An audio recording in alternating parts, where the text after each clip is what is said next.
Hello and welcome to Chapter 9 of the Modern Mindset Podcast.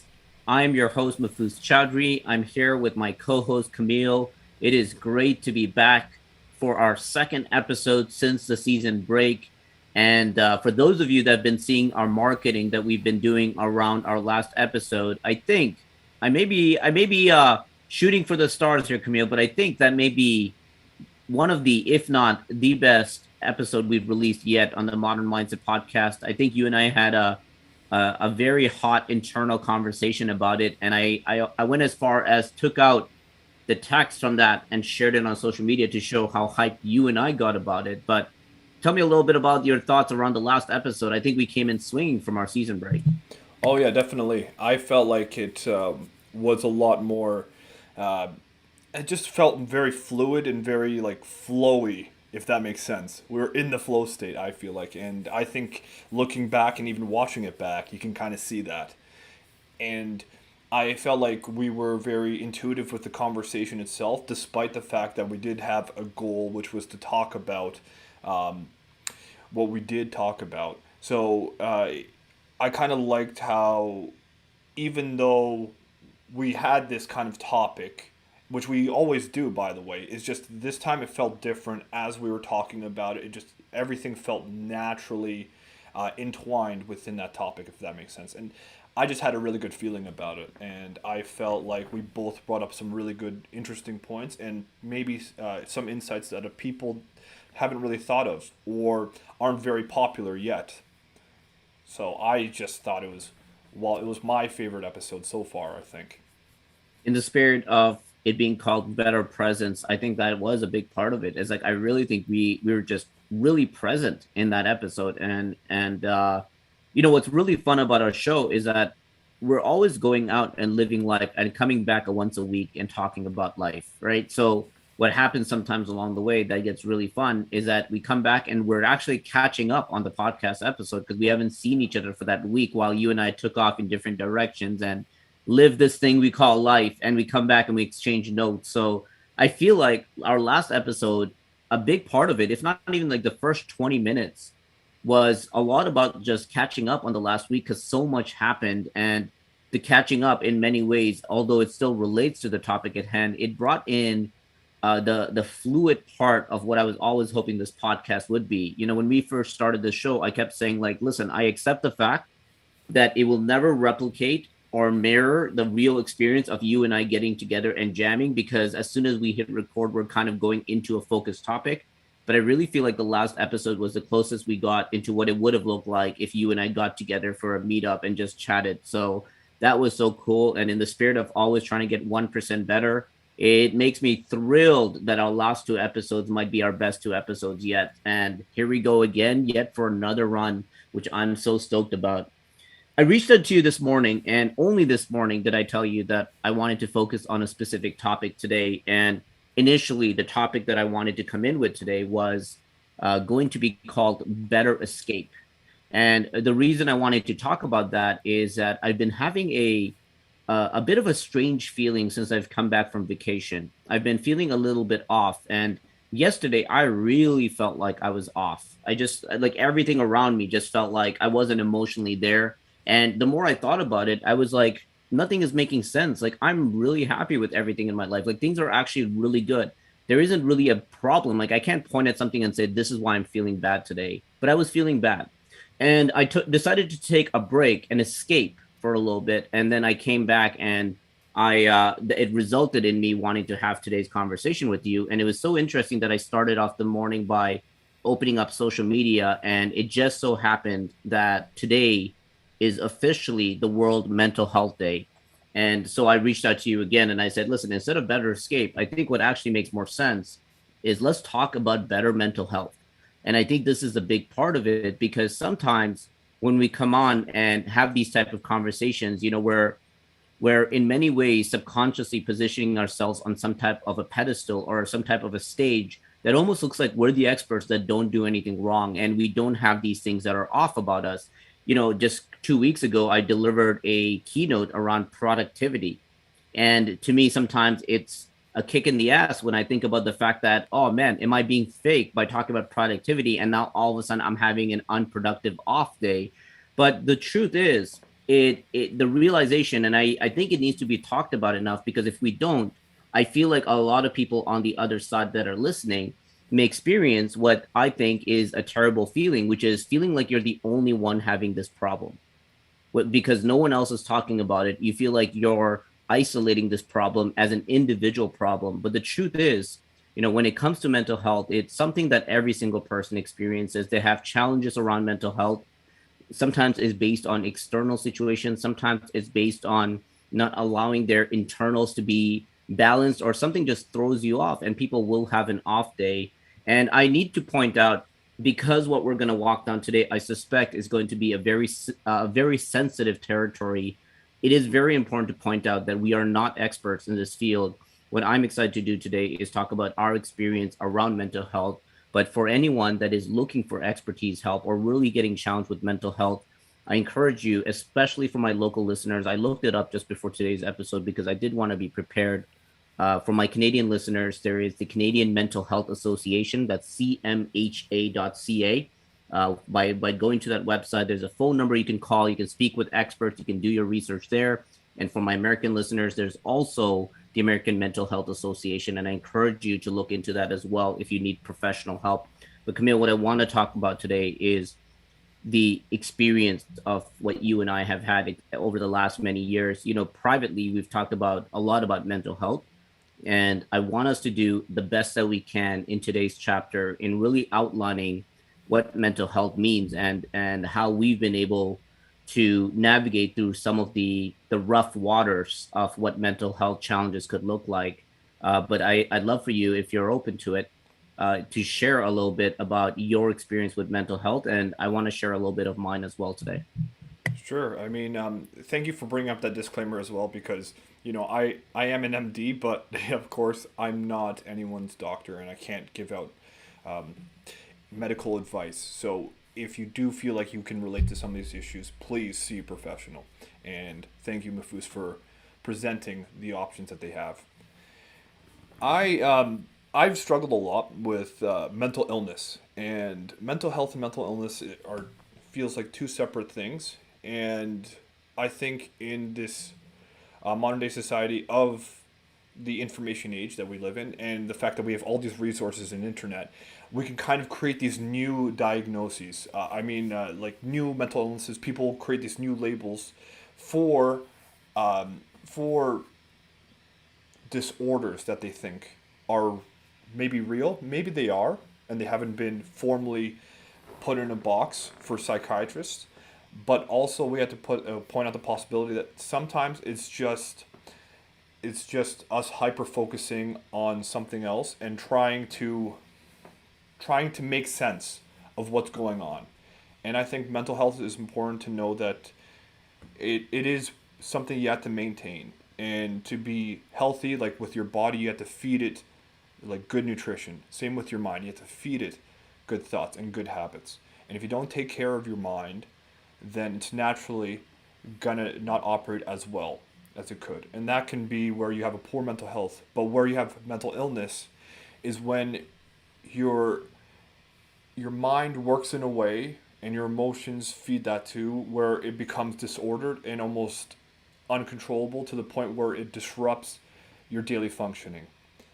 And since I was 13, I've struggled with depression, and it's been a chronic issue, and I had a lot of problems growing up. In my teens, I've attempted suicide a couple of times, and even in my early 20s, I have done it a couple of times as well, and I've been hospitalized twice for it.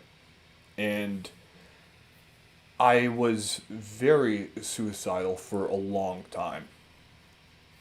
I had a lot of anxiety as well, and I was formally diagnosed with a bunch of things, which are social anxiety disorder, panic disorder, generalized anxiety disorder, and and I also suffered from uh, hypnagogic hallucinations, meaning that I would have these. I had this disordered sleep that I would sometimes hear or see things right before I go to bed, which naturally fed into my anxiety even more and made it very hard to sleep. So I've struggled through a lot of it, and I did take medication for about 2 or 3 years, and against the advice of my doctor, I did discontinue it.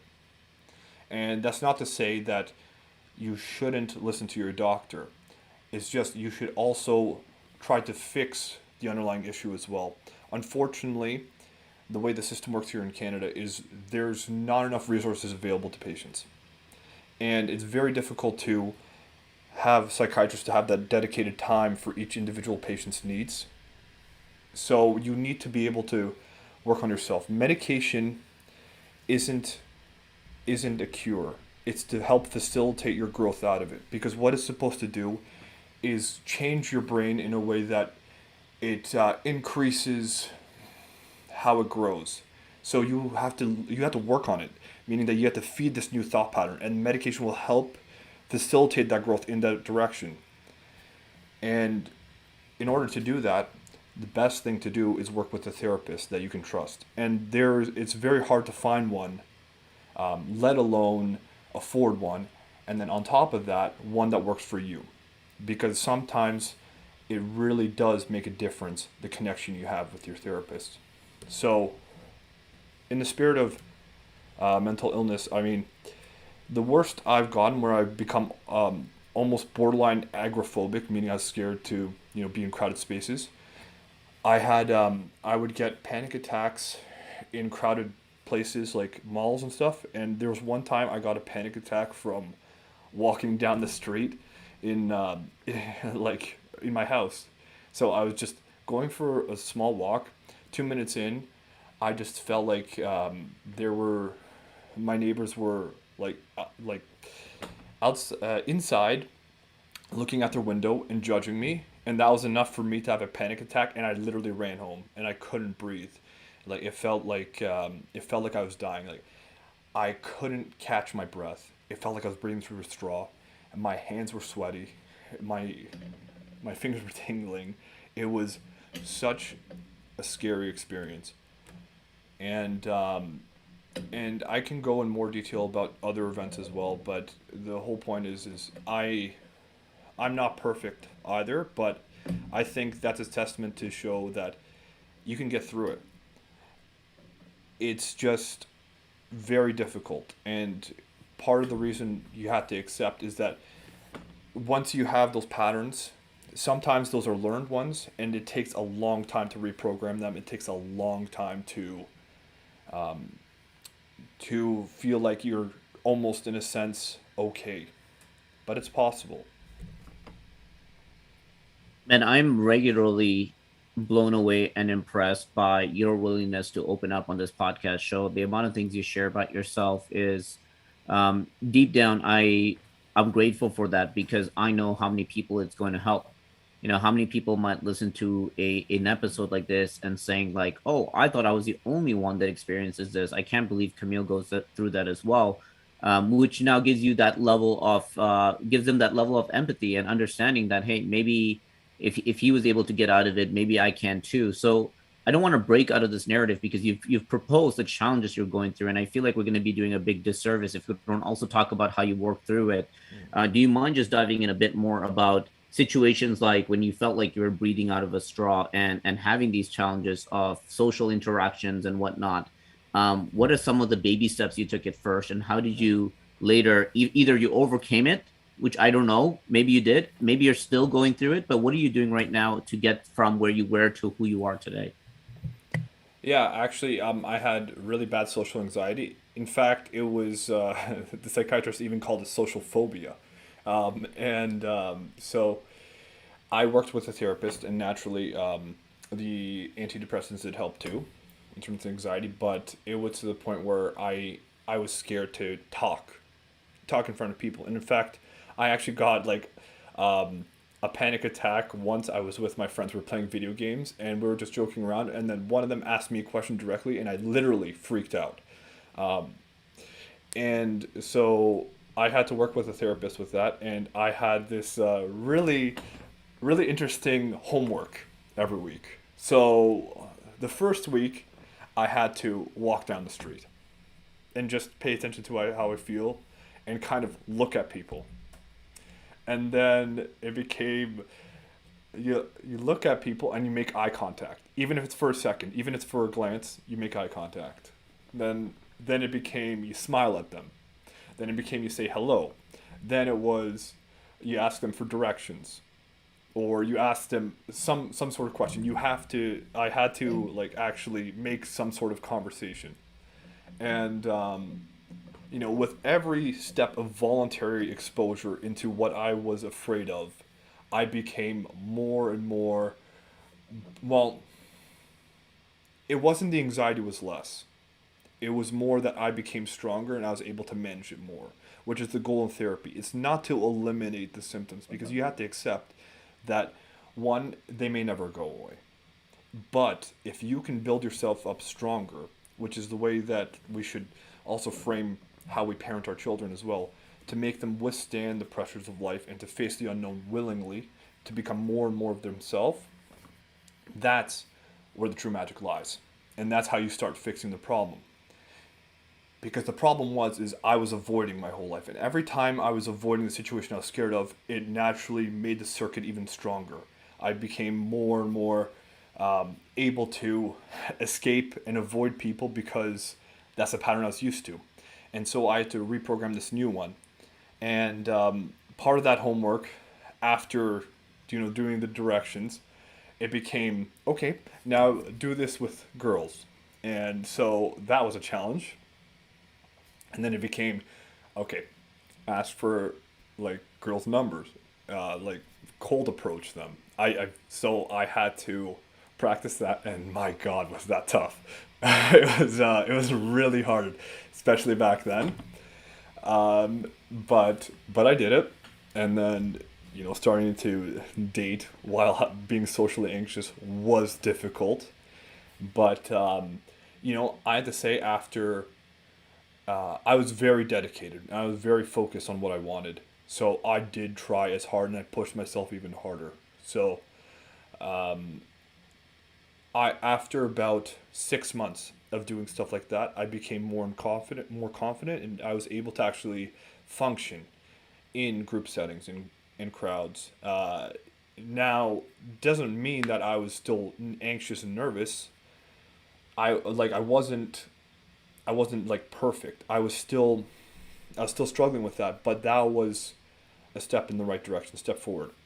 And eventually, after like I'd say at the age about 21, actually, you met me like around the tail end when I was starting to get like normal ish, if you want to call it that, where I became able to actually talk to people and not be like in my head being like, this isn't interesting or this person's going to judge me for saying something stupid.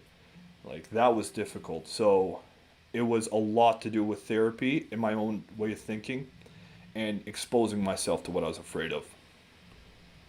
Yeah, that exposure component is really, really big as well. And not a lot of people have, especially our younger listeners, will understand the struggle before the dating apps made life a lot easier of actually having to go through, like, hey, let's go to a bar and approach a random group of girls that are already in a engaged conversation, interrupt them and find out which one is single and see if they're interested, right? Like, there's Yeah. so much happening there.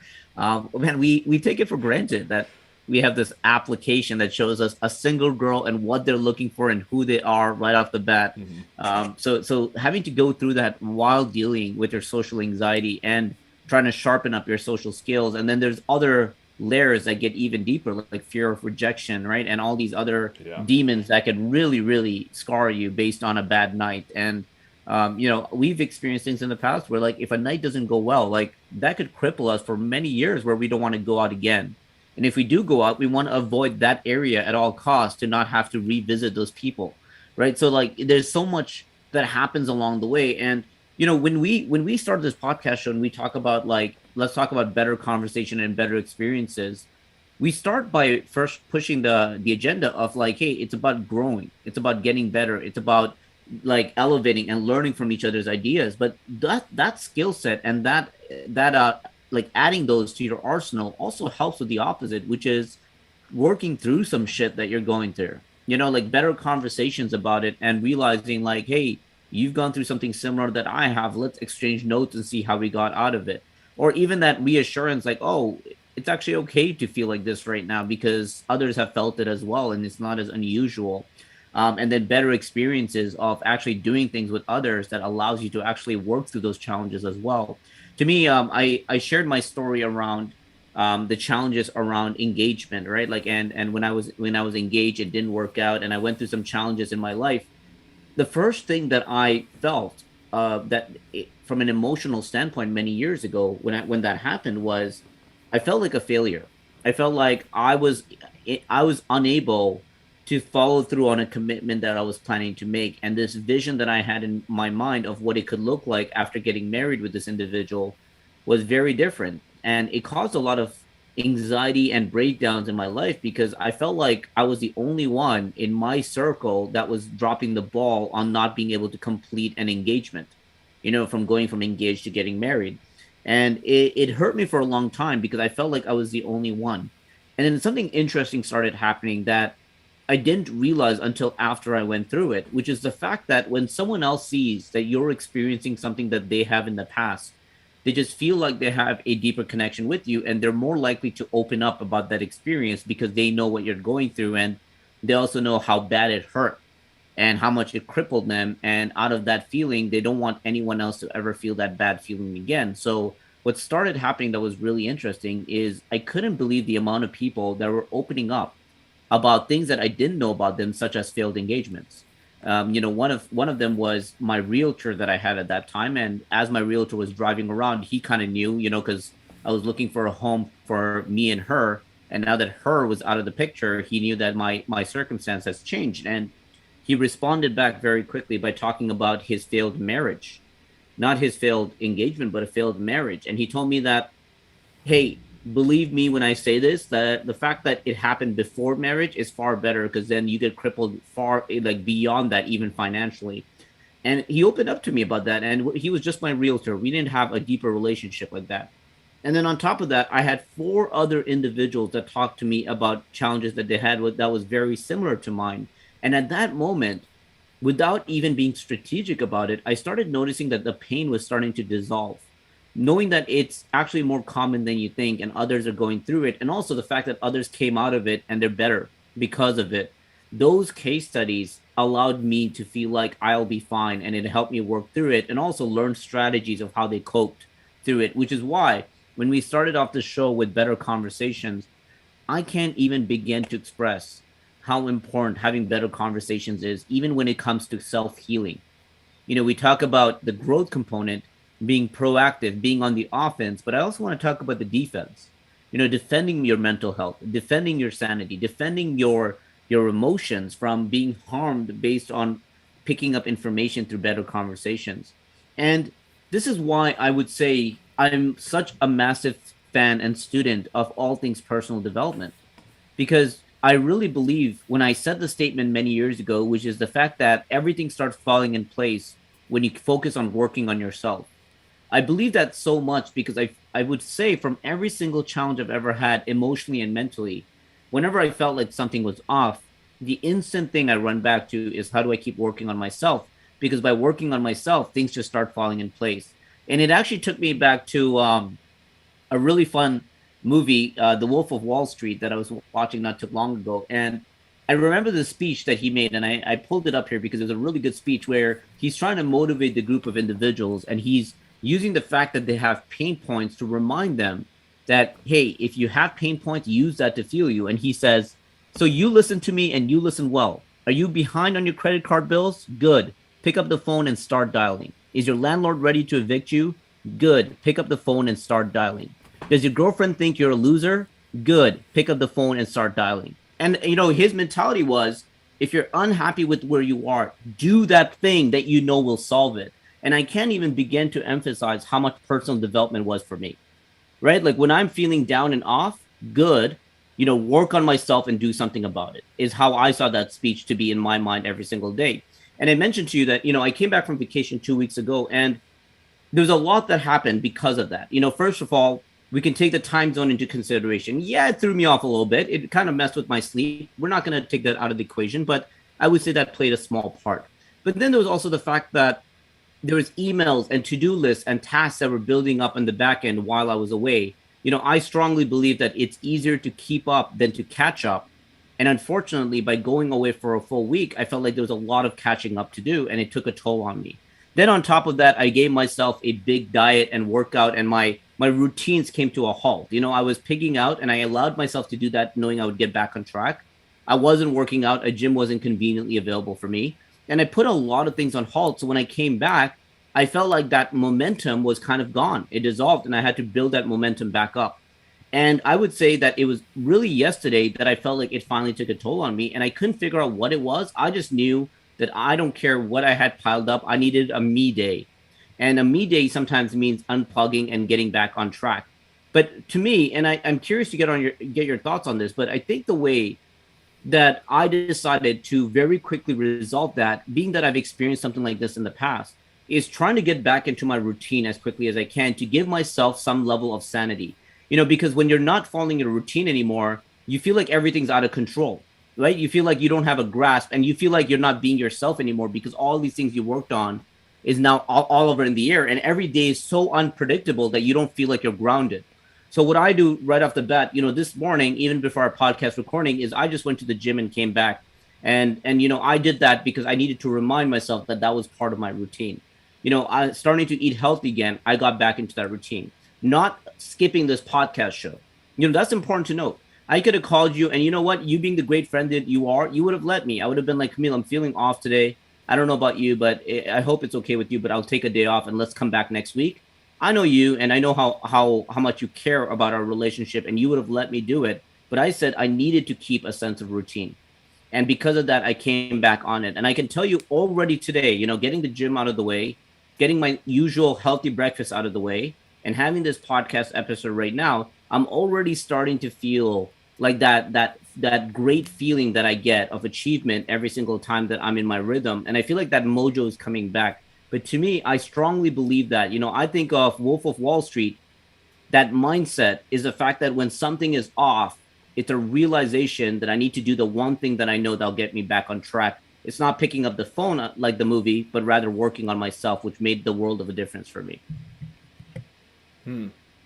I think so. Like for me, that's something that's very important for me as well. Personal development is a core value, and that's something I default to.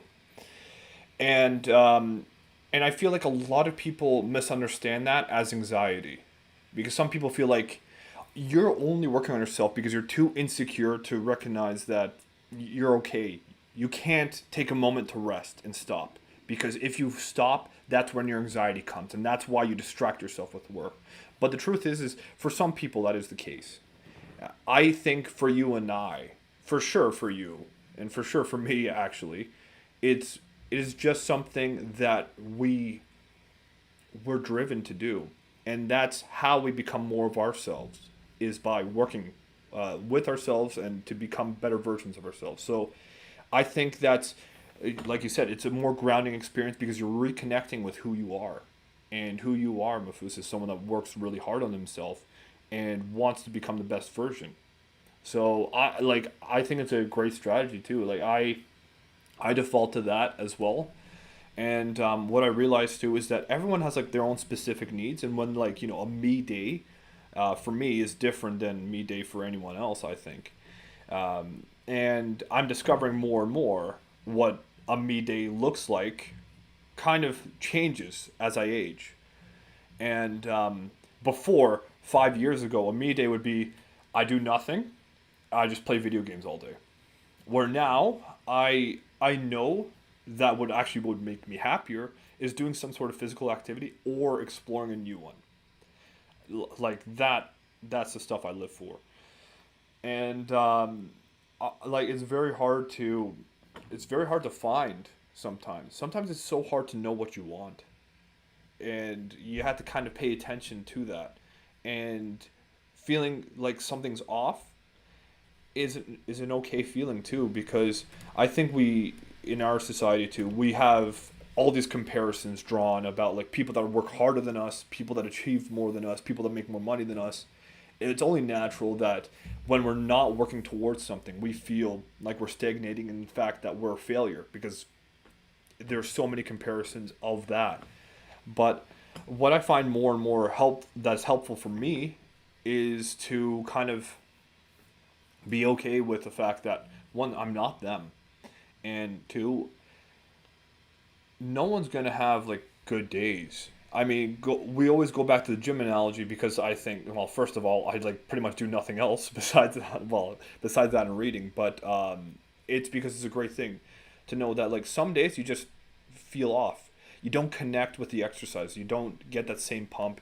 You can't push as hard, and if you force yourself to do it, you just become more exhausted. So you just have to be okay with going through the motions. And sometimes it feels like you have to force yourself to do it. But just by doing that, you actually become better.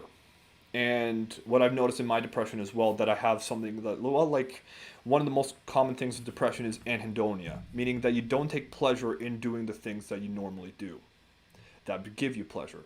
So for me, I even have to force myself to do things like play guitar, where I'm like I'm playing my favorite song and yet I feel nothing.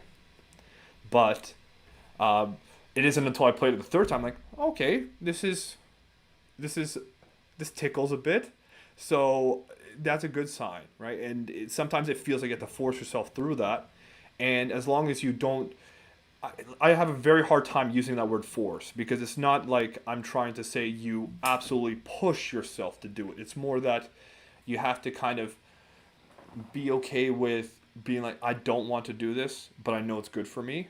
So I am just going to go and do it for the sake of that. And going through the motions has such a negative connotation because it's associated with relationships, I feel. But if you do it with things you love, in those moments where you don't feel like you're having the best of days or you feel like you're having an off day, I think it could be super helpful.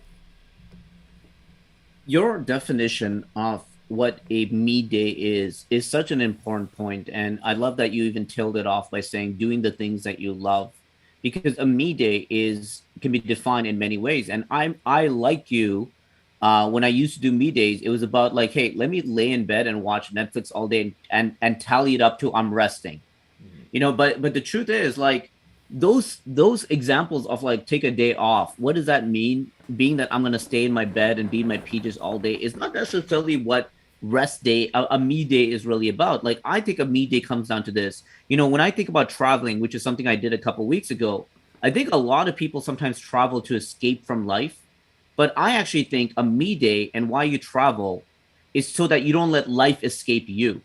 The joys that you have of things that makes you worth living doesn't escape you, so you're allowing yourself to get away from the mundane, like, hey, I'm working a job so I don't get to live life. You're actually going out there and living life because that's the part that really matters the most.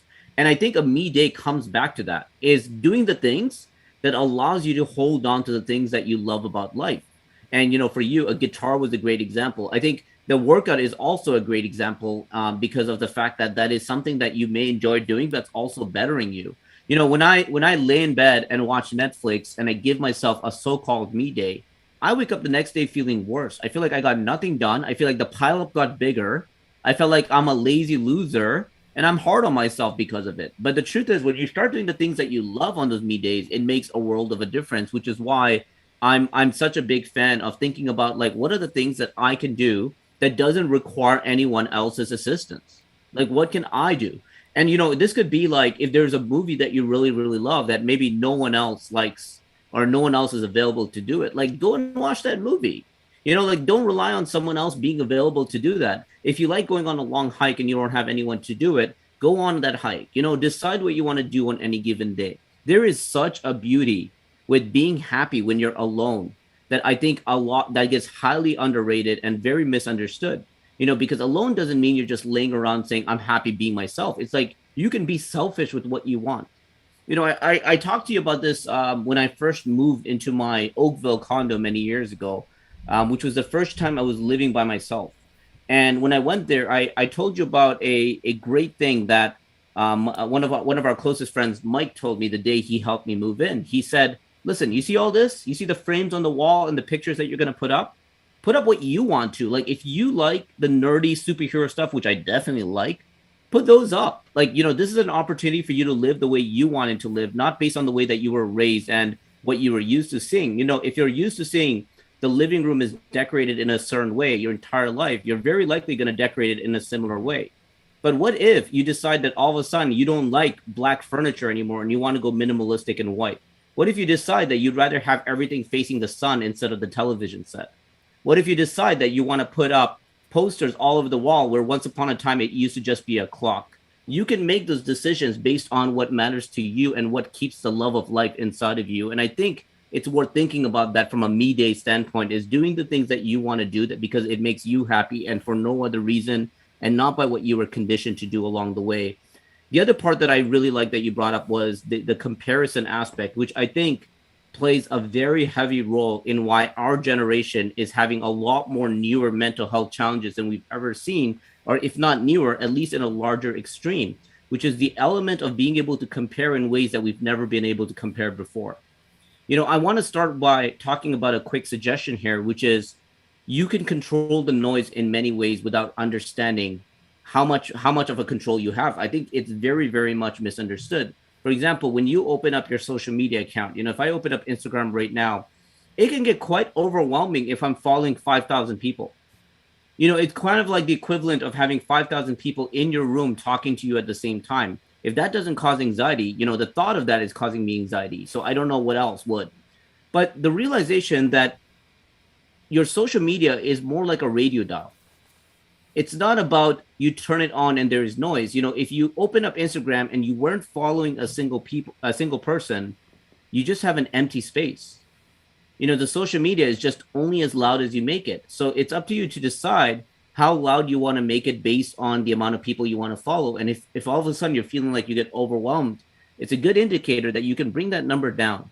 So first, the volume of the noise, but then secondly, the content that you're consuming. You can also decide who you're following. Are you following people for motivation, entertainment, or knowledge and experience that you can learn from, or are you following them because you want to see what their life is doing and feel bad about your own? And completely ignoring the fact that what you're seeing on social media is not even the authentic life, but rather the filtered, edited, selective photos, highlight reel that is going to make you feel bad about yours. And I think about the fact that we spend a lot of time measuring the distance between ourselves and the other person rather than looking backwards and measuring the distance that we've walked ourselves. Because when you start looking at the measurement of what you walked yourself, you really start to appreciate the fact that you've grown without the unknown story of why the other person is further ahead. Like, you don't know. You don't know if they got a handout and they got a leg up. You don't know if someone fueled and fed them money. You don't even know if the life that they're living is real. It might have been one vacation, they did a photo shoot, and now they look like they live in an island. Like, you just don't know. So the fact that we're comparing with the unknown will never give us the level of happiness that we want. And yet, the only story you really know to its full detail is your own story. So why not compare with how far you've come instead? To your gym analogy, I go to the gym and I have off days. But what I also think about is not the fact that the guy beside me is crushing it on the bench press. I think about the fact that, last year I only went to the gym like 3 times, and this week I've been here 4 times.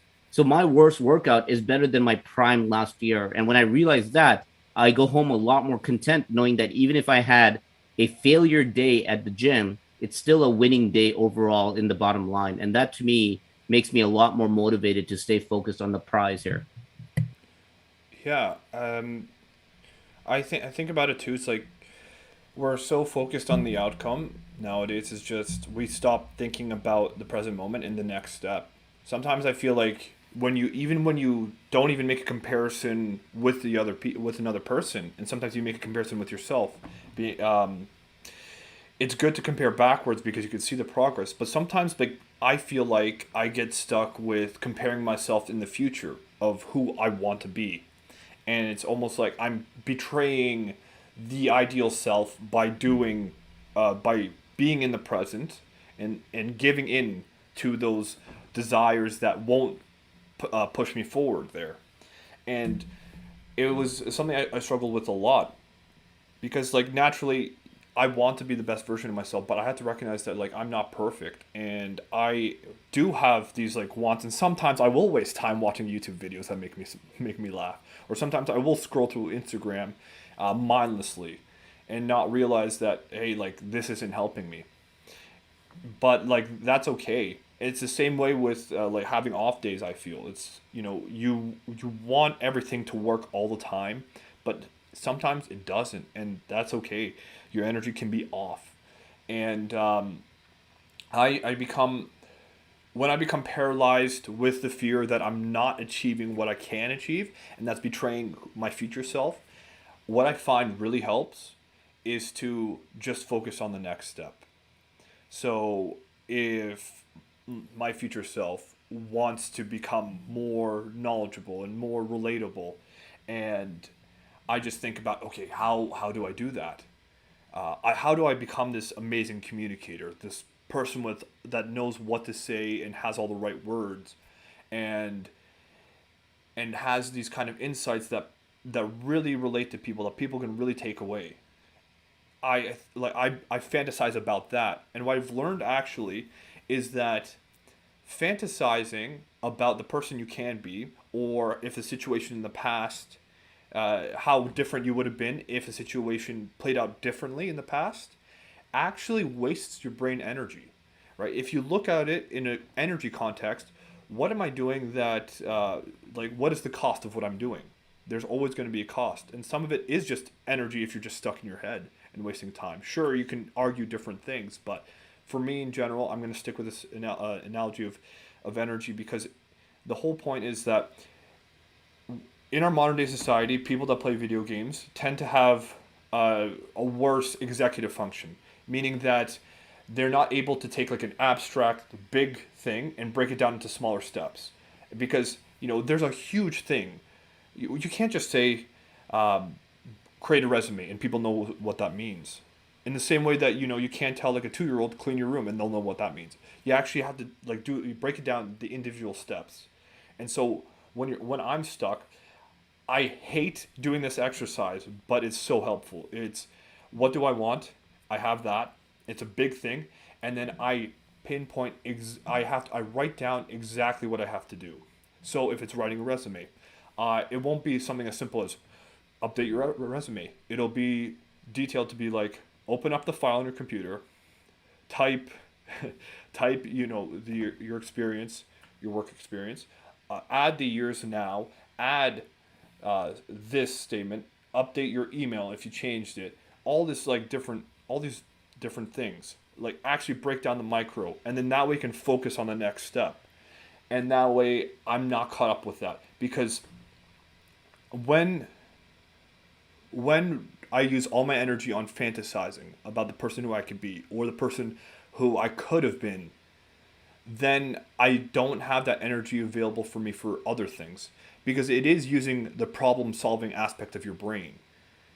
And you have to be really respectful of that, respectful of yourself, that you aren't this person with infinite energy. You do have a finite amount of resources and finite amount of time, and you have to be able to respect both.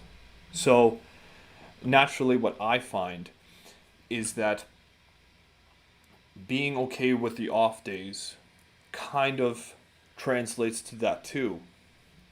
I used my energy, and yet I'm still maintaining this habit, and this routine, because it's important to me. And it might not be ideal, but in the same way, it is still moving me forward, even if I don't do it perfectly. I think that it was such a hard thing to program, especially for an anxious mind like myself, that it's highly neurotic, where I always focused on, if I do this or if I say this, this will happen. It was always focused on that, as opposed to let me just be present in this present moment, to focus on what I can do now, what I can control, because really I can't control what the other person feels. I can't control how I feel. I can control how I react and how I can move forward beyond that. Once I reframed myself from thinking about the outcome to focusing on the next step, that's where I saw the progress like shift to be more consistent. The idea around um finite energy is such an important one, and I loved your explanation of how to deal with the anxiousness of the future, because while you were bringing that up, I was like, damn, I do that a lot, and I was like, I actually don't even know how I deal with that. So I was very, very curious to how you kind of deal with the fact that you're like, I'm trying to be this person and I'm not doing enough. And sometimes the I'm not doing enough part is what brings in tons of anxiety and anxiousness. And that's kind of like my mindset around sometimes the anxiety I get around giving myself a me day.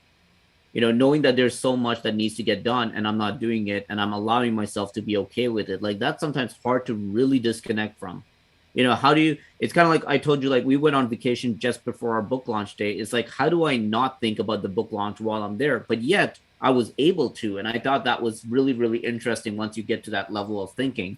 And so what you said about finite, it's such a big piece. From a very basic surface level, we all know, every single human being knows that you can only run so fast and you can only run so long, right? And at that moment, you need to slow down, and you know that your body will only let you do so much. So if you just from a surface level know that, you only know that you can only cover so much ground in one day, at least on foot, right? And then when you think about that from a mental state, it's the same idea. It's like, if you only know you can get this much done in a day, do you actually know whether you're overextending the track? Are you actually giving yourself too much expectation based on the amount that you're about to do with the fuel that you have every single day?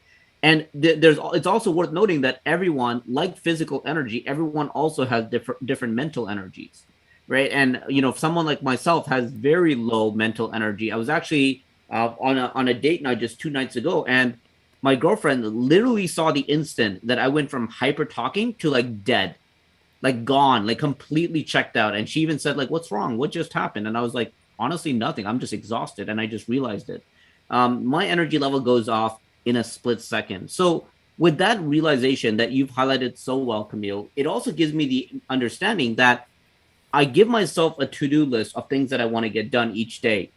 But I know that sometimes I don't know if it's possible to get all these 25 items done in a day. So if I only get 8 of them done, I'm not hard on myself. I just know that I wasn't ready to be able to do all 25 in a day. So I take the rest and shift it to the next day. As I say to my girlfriend, I chip away at my to-do list. And I think the chip away part gets highly underrated, because a lot of people, they see a successful day as, did I get everything on my plate done or not? If I didn't, it was a bad day. But the truth is, do you actually know if you overfilled that plate? Do you actually know if you overfill that? Like, do you actually know the amount of time, and can you bring it down to a science and say, this is how much energy and this is how much time I had? And not to mention, not ignoring that there's interruptions along the way. Even something as small as needing to go to the bathroom takes away time out of your day. Like, do you take that into consideration? So by doing that, I've, part of the approach that I took when I released a journal actually had a lot to do with this mindset, which is start of the day by giving yourself the right way of thinking, which is first and foremost taking a moment to think about, how do I feel? And it was because of the journal yesterday I realized that I actually was feeling off, because I gauged it in the morning and I was like, you know what? I don't feel great today. I'm not sure why. But then following it up by saying, what am I grateful for? Right? Actually giving yourself an opportunity every single day to remind you that there are things that are working out in your favor. Because if you lose sight of that and you only focus on the to-do list, you're going to have this never-ending feeling of like, I'm not achieving anything and nothing is moving, and it becomes a very hectic life. So taking a moment to actually look back and say, what am I grateful for? And then asking yourself, what can I do to make the day better? And I really like that, because that's when you start thinking about the to-do list that you set out for the day. And I actually had a realization only when I started writing down what I need to get done today, that when I go on autopilot, I actually almost get nothing done, maybe one or two things, because I'm trusting my memory. I'm saying, oh, I got to get my car oil change done, and I got to go and make it this phone call. But I forget the 20 other micro things that I should have had done. So by not being able to think about that, that is what gives me anxiety, is going to bed at night and saying, crap, I forgot these 18 other things that I didn't even think about because I was too focused on that. So being a little bit more specific on what you need to get that done that day, doing the best that you can with your finite energy, and knowing that it's not about getting the to-do list done. It's about just getting things done based on the promise that you made for the day, and then chipping away at that to-do list one at a time. It actually brought me back to a book that I was reading not too long ago called The One Thing. The subtitle is The Surprisingly Simple Truth About Extraordinary Results, and it's a book by Gary Keller. And Gary Keller talks about thinking about what you want to achieve 5 years from now first. Okay, so like think about who you want to be 5 years from now. But then what Gary talks about that not a lot of us think about is working backwards from that 5 year goal. First putting that 5 years up and then asking yourself, what do I need to do every year that will allow me to achieve that 5 year goal? And you kind of start thinking about like, okay, so if I need to get to my 5 year goal of, let's use fitness as our ongoing analogy here. If I need to get to this weight, I need to lose this much weight every single year. But then Gary says, okay, so then break it up and ask yourself, what do I need to achieve every month to achieve that 1 year goal? And then what do I need to do every week to achieve that 1 month goal? What do I need to do every day to achieve that 1 week goal? And what do I need to do every hour to achieve that 1 day goal? And what happens that is actually quite interesting when you do the activity in full detail is you realize that you actually don't need to do as much as you need to get to that 5 year goal, right? Because when we don't have that metric or goal in mind, we're kind of putting all in, 24 hours a day. If you're sleeping 8, maybe 16 hours a day, you're burning out and you're not sure if you're getting to their goal. But what if that goal told you that you didn't need to put 16, but you only needed to put 3? Right? And that would allow you to get your day goal, your week goal, your month goal. What if you took a me day and it doesn't set you off track because you can make up for that the next day because you have a lot more capacity than you thought?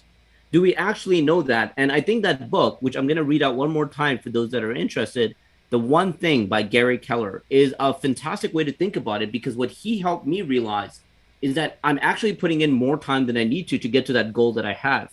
See, the realization, Camille, is it's not about moving fast, it's about moving correctly. And the idea about moving correctly is knowing that if something took 5 years to get there, are you doing the necessary steps to get to that 5 year goal? Not how fast can I bring that 5 year down to 3? The time wasted is when you're not spending it doing the correct things rather than are you spending enough time there. That was a big shift that I had to do over the last few years. But I have to say that realization made me far more patient than it's ever had. Yeah, I mean, that is, well, what I was talking about too was when I get stuck in that trap of fantasizing about who I can become. What you're saying is completely different. I just want to point it out for listeners as well that you're actually problem solving with practical solutions to reach that goal, as opposed to fantasizing about, being very vague and unspecific and kind of not being realistic to the actions required to get there. You just kind of magically expect it to happen without the work being done. So I'm glad that you brought up that point, and that's a very good way to look at it too. Is you can't really rush the process. You kind of have to trust yourself that it is going to happen. You just need to have a goal and a plan in mind to achieve that. I think, in the spirit of mental health as well, when you hyper focus on that, you can have that issue of the anxiety and that you're betraying yourself for not doing it. But that's why I brought it back to focus on just the next step, as you pointed out with that. And we're naturally inclined to just constantly think about the future because that's the way we survived. Is we had to think about our predators and stuff when we were evolving, and food, water, all that kind of stuff. We always had to think about the future. So that's a very natural thing. It takes a very specific skill that you have to develop to be focused on the present. And when you bring it to that, that's when you can like focus. The problem I find for me is that, and I think for most people in general, and meditation really helped in that aspect where you can achieve what you want to achieve. It's just the problem is the mind goes to several different places all at once. Motivation and focus and actually diligent work comes from having your mind fixated on one thing and focus. So if you can practice actually holding that attention to that one thing and whatever you pay attention to grows, then you're naturally going to get closer to your goal. But it's about learning how to get that focus. And I think, unfortunately, it's very easy now to, well, I should say, it's easy to develop the bad habit where you're multitasking. In fact, people celebrate multitasking like it's a good thing, but people don't see the negative sides to it, which is that it's very hard for people to concentrate. A lot of people now, when they're watching movies, they'll have their phone out. They can't concentrate even on the movie they're watching. They have to do something else. Or we have dual monitors. There's a lot of gamers that will be, playing a video game and then watching a YouTube video or watching a movie while they're playing the video game, and then listening to music, and then having their phone out. It's what are you doing there? You're training your mind not to be able to focus, and that's something you have to develop these good habits for. And when you have your mind like scattered all about, it's no wonder why you're anxious and you're tired all the time, because you have all this different stimuli going in your brain, and none of it is productive because you're not actually doing something diligently and forthrightly. You're not focused in what you do. And attention is something that's trained as well. And if you don't have the discipline to focus, it's very difficult to achieve what you want. And what I find too is meditation is really what helped. Well, exercise as well, because you really have to focus. And well, like military really did help with that as well. It's just building that discipline to be able to focus on that one thing and be single minded about what you want to achieve. If you break it down to smaller steps and be like, this is what I have to do, then, and you make it more specific as well, and for some people, and maybe for most people actually, if you can create like a routine that is that is very structured, and almost you can write down like how you manage your time and focus on the things you want to focus on without forcing yourself to be enslaved by that idea, then I think that's where you get like the best results. And it's it's so hard to actually put in practice, and especially when you're having those off days as well. It may seem like nothing's working and you can't concentrate, you can't put your mind on one thing. So you have to be able to like somehow manage to practice that even while being off if you can. And that's not to say that you can't take rest day, and sometimes rest is actually conducive to growth. It's just that being able to realize that there are multi things to the mind. Like you have to be able to train creativity as well to have that outlet. That intellectual cognitive outlet, that emotional piece, the social piece, the physical piece. They're all very important sections. As soon as you neglect one, then you'll start to suffer if you neglect it long enough. And it's very hard to recognize what's important if you haven't done it before. So for a lot of people that haven't exercised, they don't realize what they're missing out on because they never had it. So it's important to recognize what will fuel your mind, like how you can optimize the best performance. And a lot of people like myself are interested in biohacking. So I have little tools here and there as well. That I have a UV light screen that shines 10,000 lux into my eyes when I press it, and I do that for about 20 minutes every morning, like not directly into my eyes, but in my periphery, just because that will promote that sense of waking up and alertness, and also programs my circadian rhythm, which is this clock that we have internally to function with hormones in the optimal way that prepares me for the day. So a lot of it is preparation, and a lot of it is experimentation within yourself. You have to kind of be open with to that in order to kind of move past it. With mental health in general, there are so many different pieces that I feel are kind of neglected, because we're just taught as you're depressed. So either the old school way, which is just deal with it, ignore it, but now it's become too hyper focused on, yeah, you're depressed and there's something wrong with you. You should take medication, and it becomes almost normalized, this pathology, where really sometimes it's not clinical depression. It can just be this kind of depression that means that you're missing something. Like you have to pay attention to that instead of dismissing that as, oh, this is my brain all messed up, so I need medical intervention.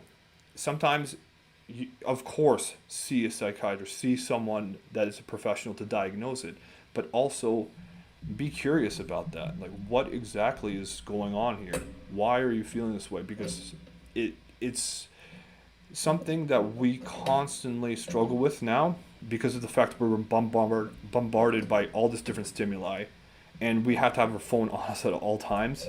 That we just distract ourselves when there's negative emotion.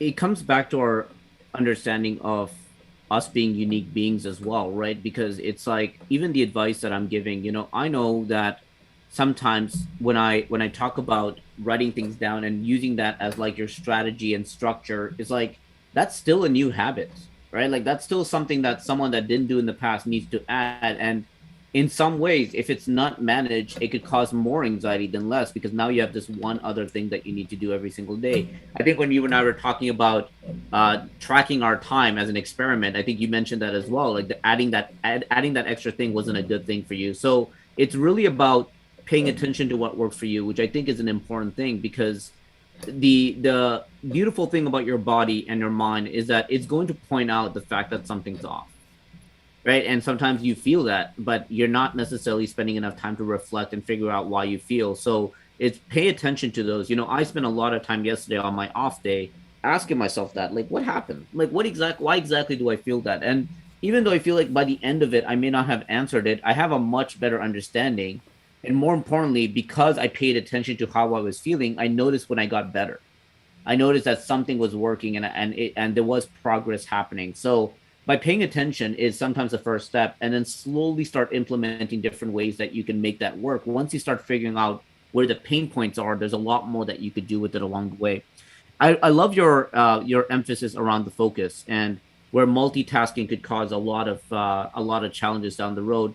There was a study that was done around a well-known phrase called context switching, and I didn't know what context switching was until I started working with my team of developers at my agency, where one of them brought this up to my attention because what happens in our open space sometimes is that people will just naturally walk up to the developer and saying, "Hey, I got a quick question for you." Da da da da da, and then it seems like such a small thing that took 10 seconds, but context switching is about the other 20 minutes that it takes for you to mentally come back on track from where you were distracted.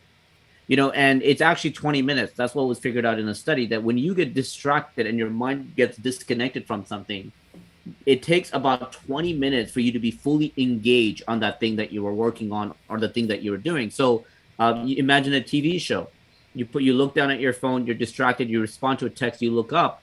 Even though you're kind of paying attention to it from a physical standpoint, you're mentally not engaged with that for another 20 minutes. And usually the episodes are not long enough for you to be able to engage with it. So you lost the essence of what that episode was meant to do. So in anything that you do, it's important to have that focus and realize that the context switching by being distracted is actually going to throw you off guard and cause anxiety as a result of you not being able to get it done on time, which is why it's worth thinking about having a laser focus on the things that you want to do. But then there's also the other side of it too, that I think that's important to note, which is when you start getting these items done one at a time, you need to be selfish with your priorities. And this is something that took me a while to do.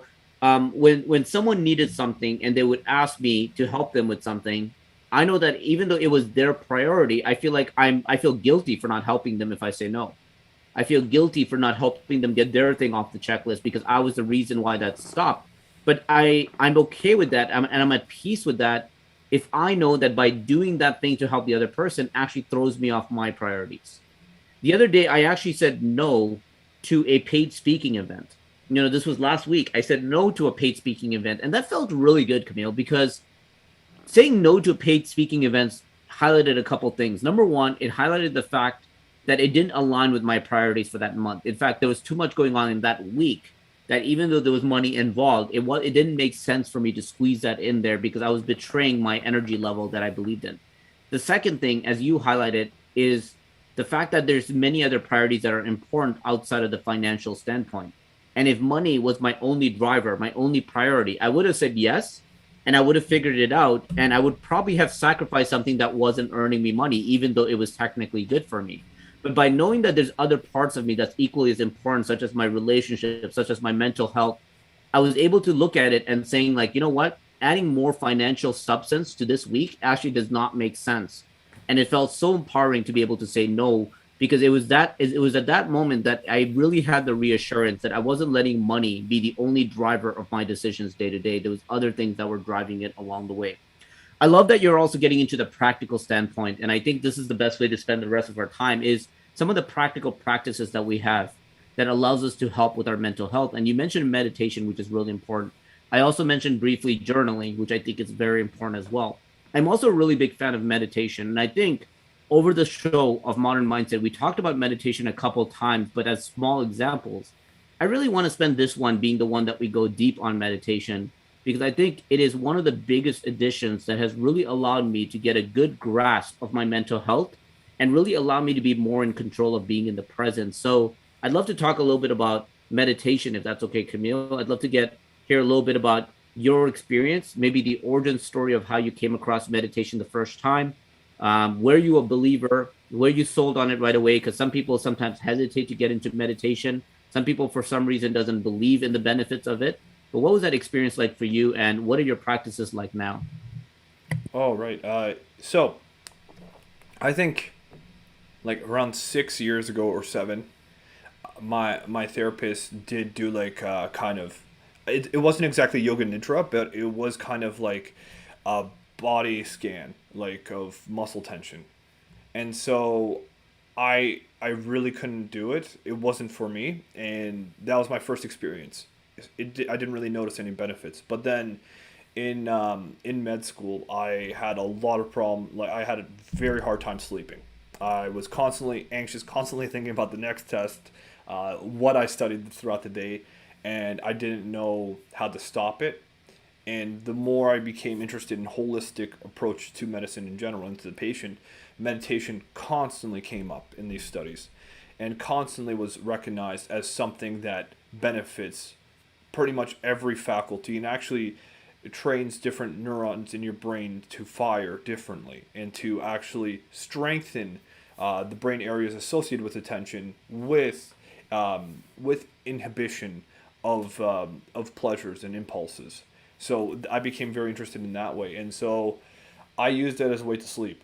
And naturally, I downloaded an app, and that's what I used. And I've been using that to fall asleep every night for the past 6 years. So it naturally came about that way. When when I was suffering through the panic attacks, I was taught to focus on my breathing, and at the time I didn't realize that that was meditation, but it is as well. Another problem I kind of see, which I actually didn't know, but mindfulness is presented as meditation, and like a lot of people think that's the only way to meditate, but there are so many different versions of it that it's amazing. And I'm looking into different ways. So yoga nidra is an example where you kind of you focus on contracting like little muscles and and then releasing and then contracting more and then releasing and then you focus on adding more parts and then eventually just doing this whole contraction. You focus on the relief of tension, and then that's how you achieve this kind of a sense of meditation. And I think um, I forget. I think the Sanskrit word is dwan, which is that attention you have, the focus attention, to get to samdhi, which is that temporary state of alignment where you kind of become separate from your thoughts. And I think that's the goal that I'm learning about how to achieve more and more. Because to be honest, I've never achieved that separation from my actual thoughts in the way that I can actually observe them as an outsider and have no control over them.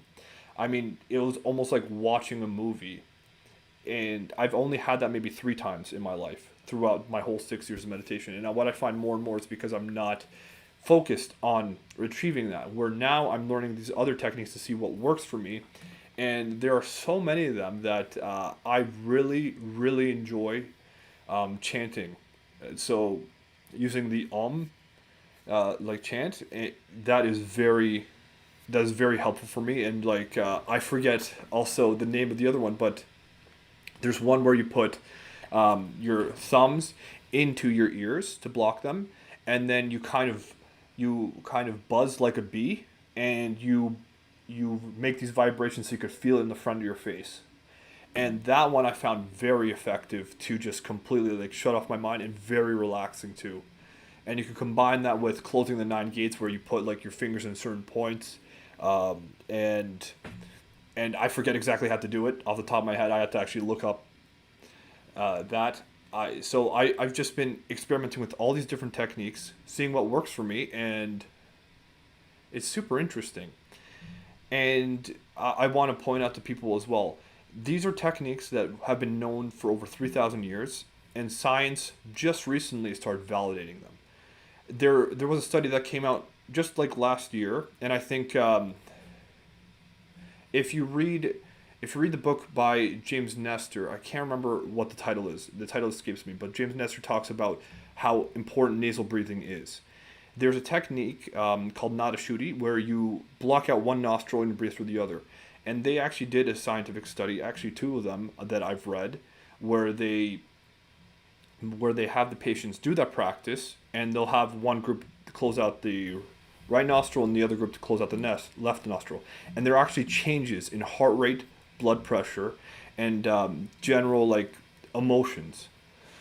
And that's because when you breathe through one nostril, it activates the opposite side of the brain. It also triggers like the this kind of the fight or flight or the rest and digest system. So it can actually influence how you feel in real time in the moment, and actually activate these pathways in the body.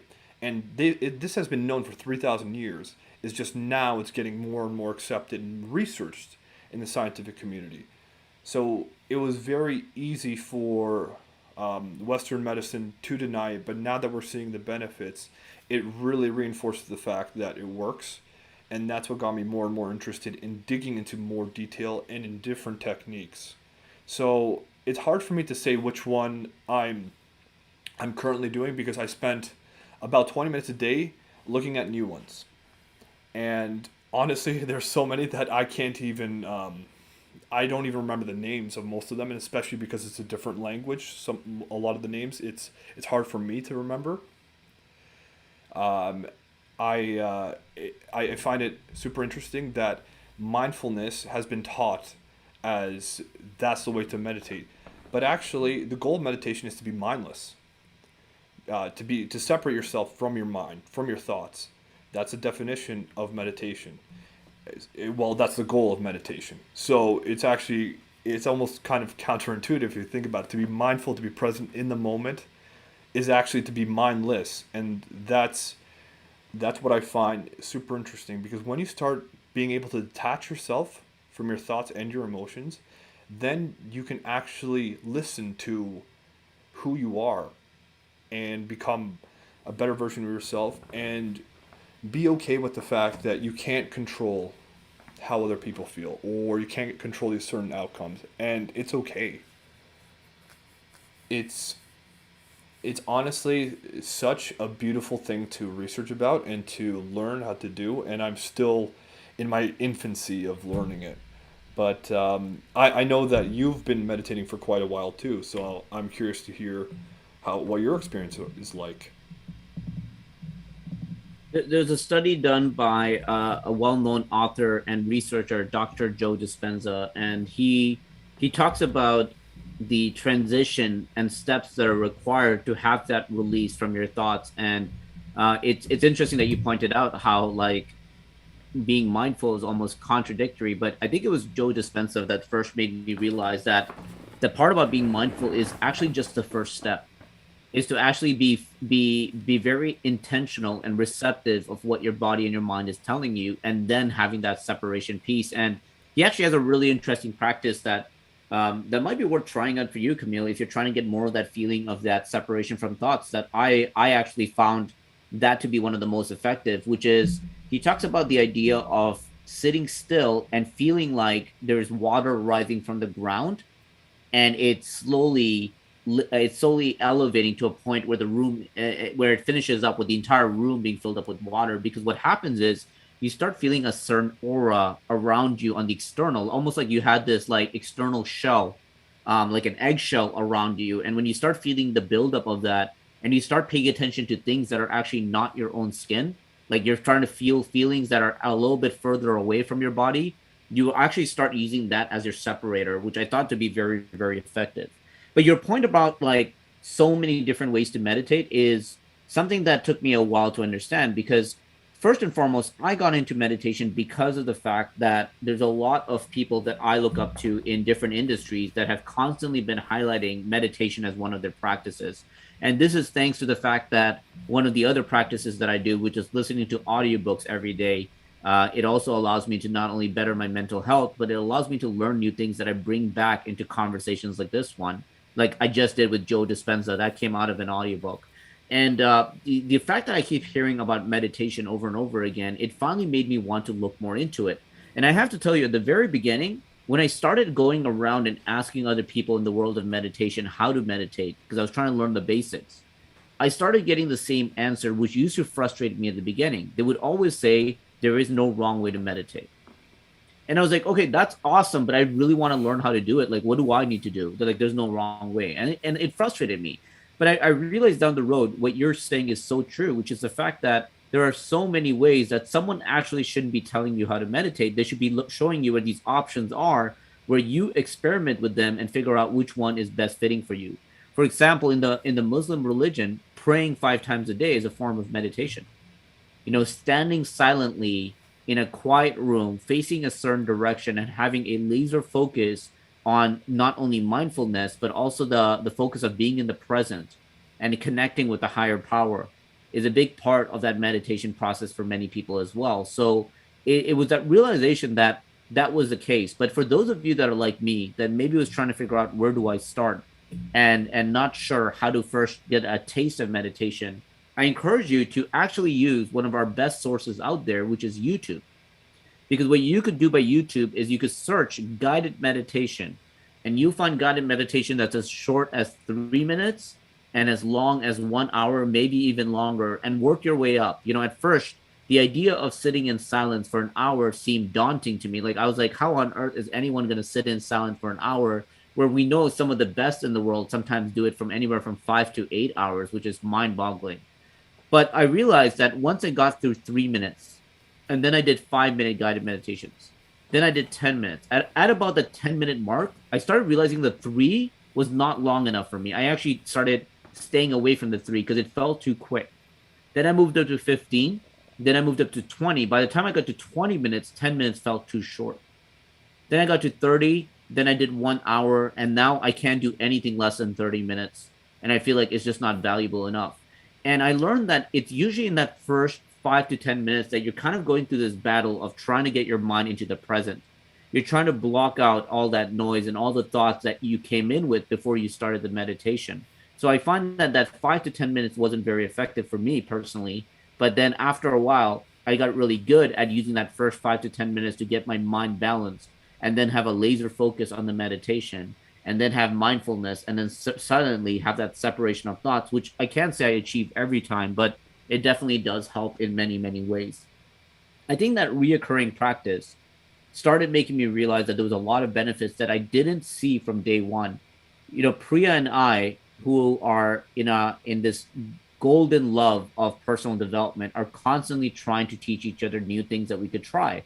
Her and I started doing meditation together, and we would always exchange notes, and we would actually pass on links and be like, hey, try this one today, and hey, try that one today, or try this method today, or hey, this is what happened in my experience. And having someone to talk to about it really helped, where I started seeing that, hey, things that she's doing are interesting for me to try as well. And it's only when I started trying to do that that it changed everything for me. I was reading President Obama's bio, and in his biography, he talked about how no matter what was happening in his life as a president, every morning he would wake up and he would make sure that before he got his day started, there was two things that was an absolute necessity. First was the shave and shower combo. He said no matter what, he needed to start his day by shaving and showering. But before he even did that, the first thing he would do when he wakes up in the morning is he would get on a treadmill and just walk for 30 minutes uninterrupted. It didn't matter what crisis was happening. And keep in mind, like, Obama lived through the 9/11 era, right? Like, he was a president during that. And even then, he would start his day off by walking on a treadmill and being in the present and really getting his thoughts together. And then only after he's done with the shave and shower practice that he then gets briefed on what his day looks like. And I thought someone from that position of being the president of the country that still made getting his mental health together, getting his thoughts together first thing in the morning before attending to any crisis was quite a fascinating thing for me. And it made me think a lot about how I can do that every day as well. So, no matter how busy my day is, no matter how much is on my plate, no matter how many challenges I have to deal with from maybe the night before, by spending the day allowing myself to just focus on me first and focus on getting that separation of thoughts and saying, you know what, I can deal with today. Like, no matter what, this isn't as big of an issue as I thought. Or, you know what, I'll be able to deal with this to the best that I can, and I'm okay with that.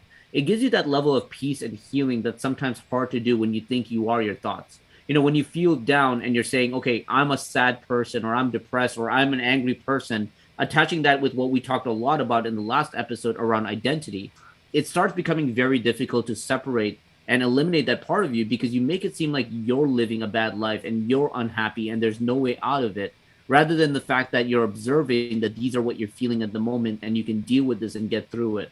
I think that realization made a huge deal for me. I have to add on that journaling became the next best thing because usually what comes out of that meditation when I come back, when I finish my meditation practice, immediately journaling right after actually allows me to think about the world in a different perspective than it would have if I jumped for the journal right off the bat. Yeah, it's crazy to think that people have talked about shower thoughts like all the time, and it's like, there's all these tweets and whatever, and like it becomes a thing. But really, if you think about it, it's almost in the same way of meditation, because when you're taking a shower, you are being mindless, and yet these new creative thoughts come out of seemingly nowhere. That's the same with meditation.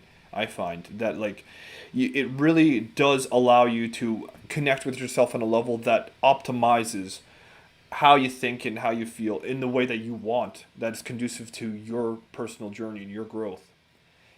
Just to give some scientific like validity to what Obama did with the 30 minutes on the treadmill, it's actually been shown that if you in the morning do a forward kind of motion, so that like you walk and you walk forward, it actually does reduce your level of anxiety throughout the whole day, and it actually increased your level of alertness, which is kind of counterintuitive because anxiety seems like a hypervigilant state which is associated with alertness, but at the same time you have this very synergistic kind of effect where you lower your anxiety so you can actually focus, and you increase your ability to focus just by having that walk in the morning when you get up.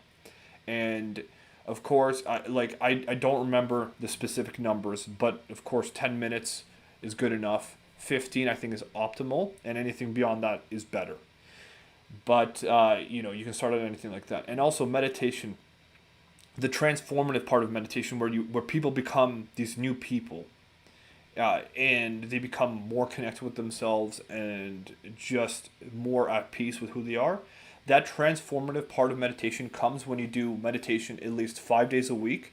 For the number in the study was 17 minutes. So if you aim for 20, it's probably a good number. And if you do it for a number of months, then you can actually see permanent changes in your personality that will affect how you perform and how you can focus and where you can put your focus to. So it is kind of important to notice that, one, this is not just something you can put down. I mean, you can, don't get me wrong, but the benefits come through these repeated exposures and making it a lifestyle. And once you start doing it, like you said, it just becomes easier. This is a skill. We're taught all the time to think in the future. It's very hard to actually bring ourselves to this moment. That takes a lot of patience and practice. And in our society, it's almost kind of counterintuitive because we're always like on our phones, on our emails, we're always bombarded by all this different stimuli and thinking about the next step in the future and not focusing on what we're doing now, which oftentimes can be the next step, but not focusing on the outcome instead. And that's the goal to meditation. Is I find too that this, to get the separation, that relaxation, actually allows me to like approach whatever task I'm going through and to become more creative as well, but approach that task with a level of alertness that isn't hyper stimulating. It's almost like having a cup of coffee but without all the jitterness.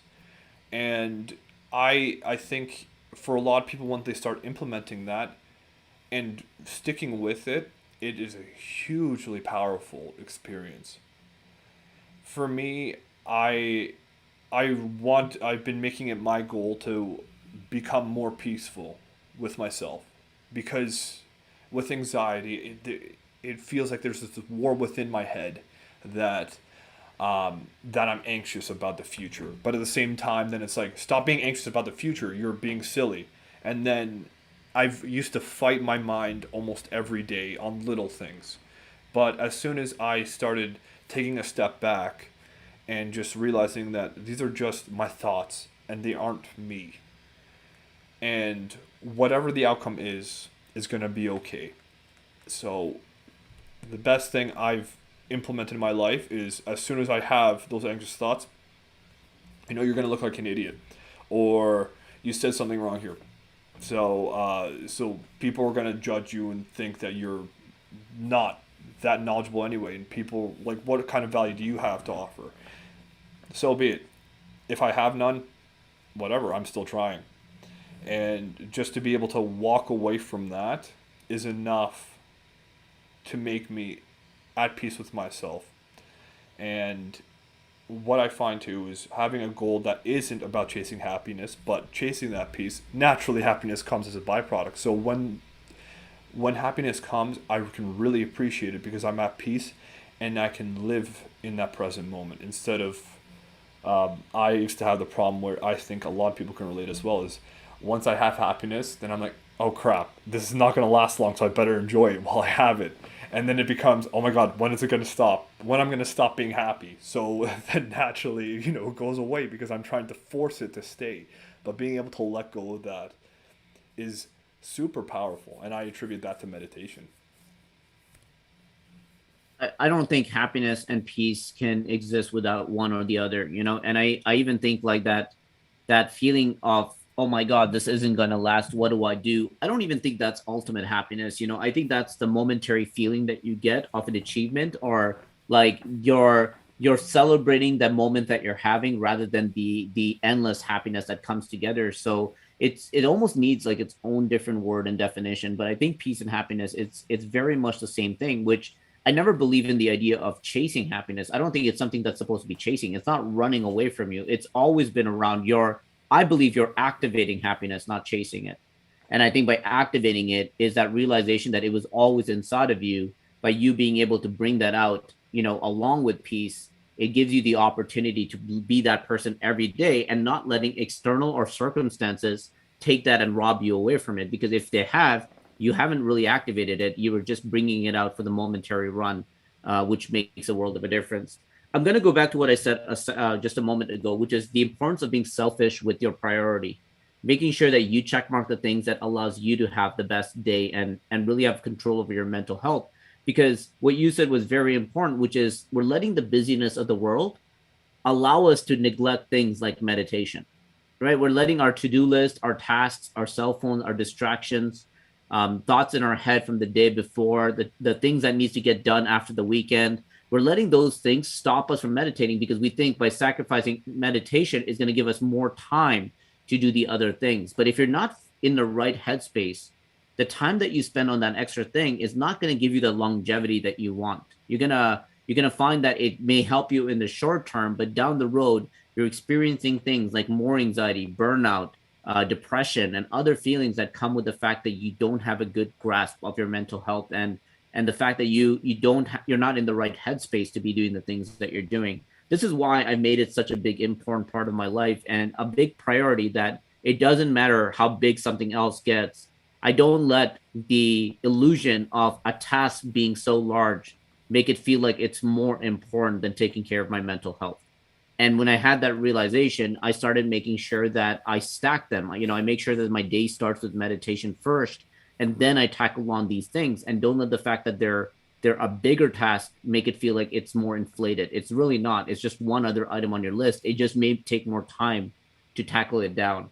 And what you said was fantastic, and a big part that I actually forgot, which is the idea that there are proven studies and research, and actually more research than ever, that really justifies the benefit for this. So this isn't even me coming back with saying I have a hunch it's going to help you. There's genuine proof that it's going to help you, and the fact that you can go in at the very beginning of your meditation journey with thoughts that maybe you're not happy about and come out on the other side saying, I've been able to not only eliminate them, I've been able to rewire my entire way of thinking and my perspective and essentially become a different person. Is it not worth entertaining if you have something in the back of your mind that you need to work through? Like, is it not worth at least trying to see if there's benefits in that? I think it was that realization that made me go through that journey for the first time. And now that I've got a taste of the benefits and I can credit a lot of my growth towards it, there is no way in hell I'm actually looking at getting that out of my system. I want to hold on to that for my lifelong journey in becoming my best self every step of the way. With that being said, Camille, meditation is one of the practices. And before we wrap up, in the spirit of better mental health, I wanted to see what other practices we can bring in, if not at least briefly mention. So we talked a lot about meditation. I want to remind the importance of journaling and how much it helped me. And I'd love for you in a second to talk a little bit about how you journal versus maybe how I journal.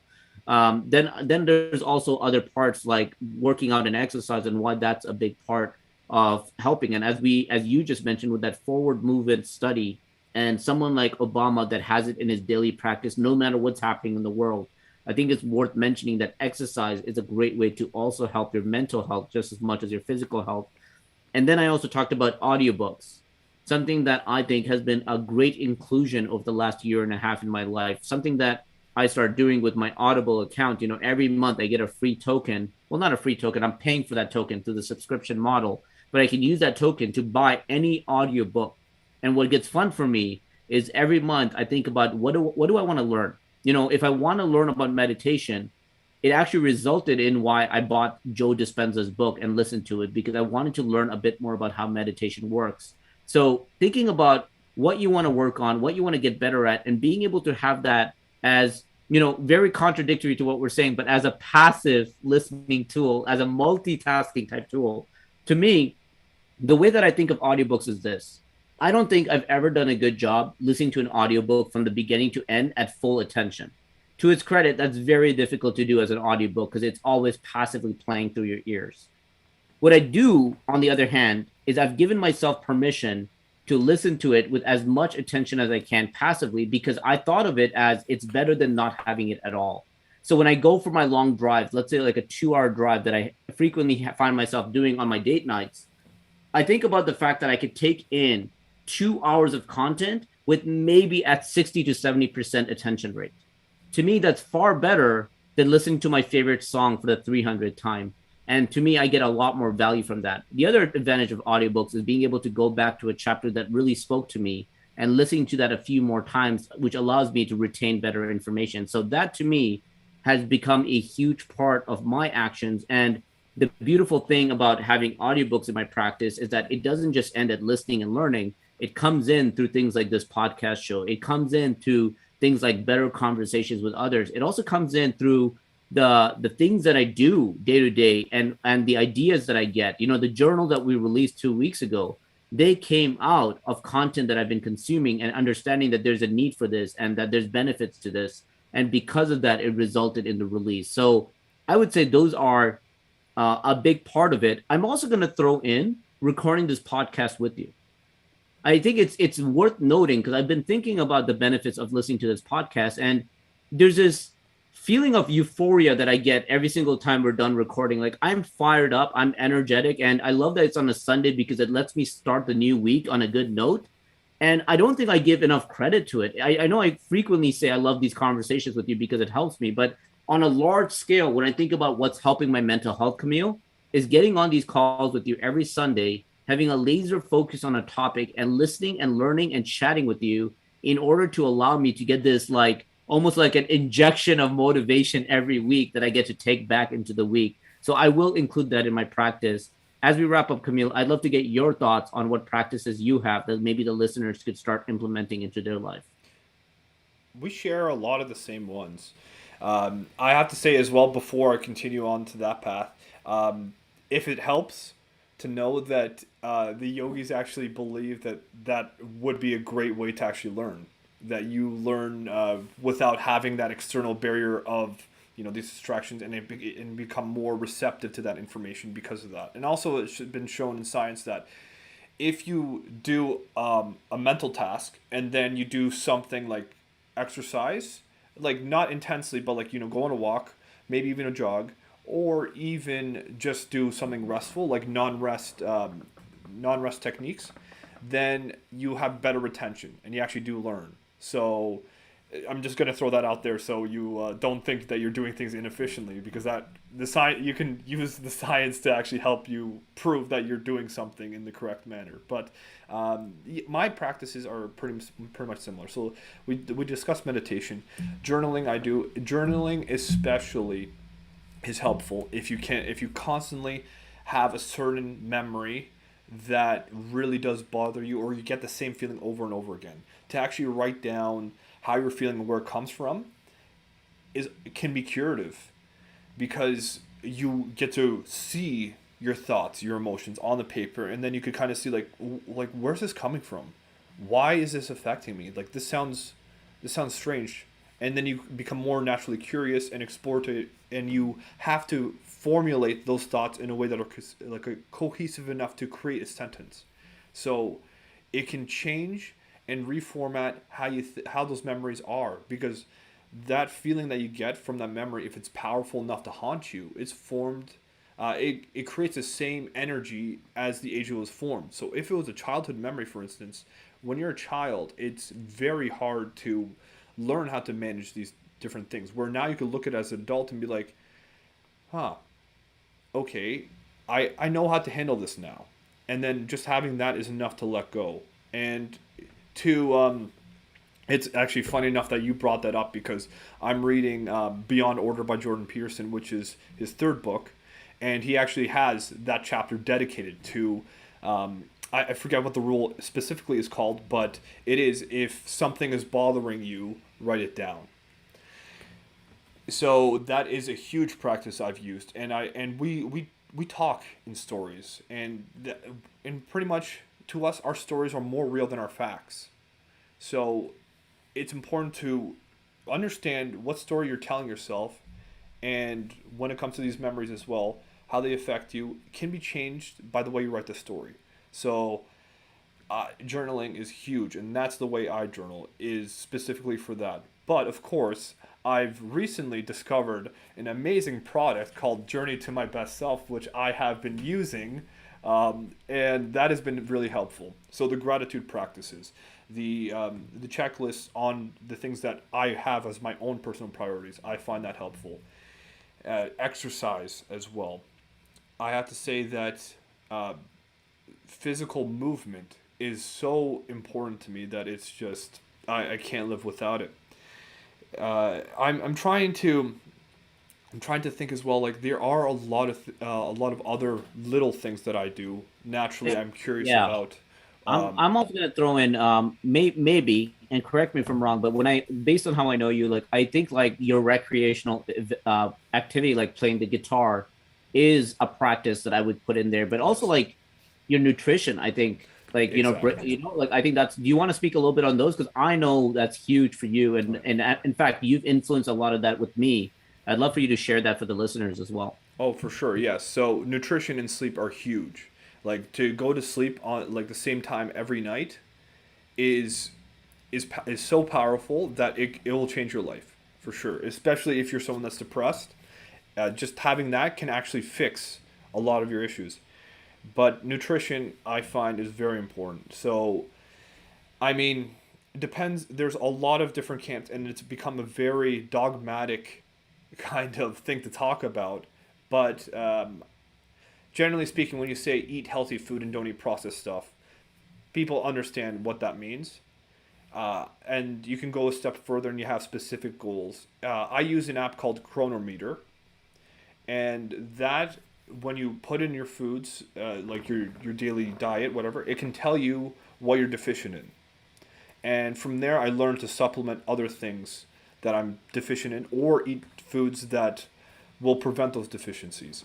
So I highly recommend that because when you have your nutrition on point, like it doesn't feel like you age as much. Honestly, I have more energy now than I even had like 2 or 3 years ago, and I'm almost 30 as opposed to like my late 20s. Actually, even in my early 20s, Yeah. I've more energy than I've had in my early 20s just because of nutrition. Well, and of course Dude, exercise too, but dude, in like I am 35 and I feel younger than my entire 20s, and I can honestly credit a lot of that towards my physical health because it affects me mentally just as much. When I went on this vacation, like I gave myself a pass to pig out. In fact, I would say I overly pigged out. Like I made it a rule that we get dessert at every dinner we go to, and I made a rule we get appetizers. And my justification was it's okay because I know I'm going to be able to get back on track, which I have to say I have been well on that path since I've returned. However, every day in that vacation, I felt like shit. Like I felt yeah. awful. Like I actually have a distaste for bad food, unhealthy food, even though usually you'd crave that because of how much I've fueled, like I like fed myself up with it. So I agree with you completely. Like we don't often see it when we see progressive growth. It's sometimes hard to remember how shitty it felt. But man, you give yourself a couple cheat days in a row and you get a very quick reminder that it is not a fun feeling. Like it's not, I don't see, like forget the health benefits, the fact that you're in better shape if you eat better. It just doesn't feel good. And when it doesn't feel good physically, there's a mental, a part of you mentally that's putting your attention on how bad it feels. And that doesn't feel good either. So I agree with you completely on that diet part. Yeah, absolutely. I think I've even had like a days where I tried having like little protein, and honestly I felt like garbage. So that is a huge thing. You got to feed your mind as well, and so focusing on the things you enjoy, also on the relationships you have. Being social and actually talking to people about how you feel is super important for your mental health, and that's how you actually maintain your sanity, so to speak. I think that's a part of the reason during this pandemic a lot of people had a hard time and people had to like start moving in back to their parents and stuff, is for that very reason. Because if you're isolated for a long time, you can't survive. It's it's actually kind of true. Even in infants will die even if you give them food and water, but you don't interact with them. They will actually die. So it is a huge thing for your mental health. When you told me that thing about infants not getting attention and actually not actually getting someone holding them for a period of time they pass out, I was actually shocked by it when you said that. But there was a movie that just came out called Old. I don't know if you saw it, but I can tell you what's in the trailer without spoiling it, which is the fact that people end up in this island and they find themselves aging in minutes when they're in this island and they couldn't figure out what on earth was happening. Now here is where I'm going to say spoiler alert for those that want to watch the movie. But at one point, there's a baby that is born in the middle of this island during all the festivities that are happening there. And because of how rapidly they're growing, the baby dies instantly.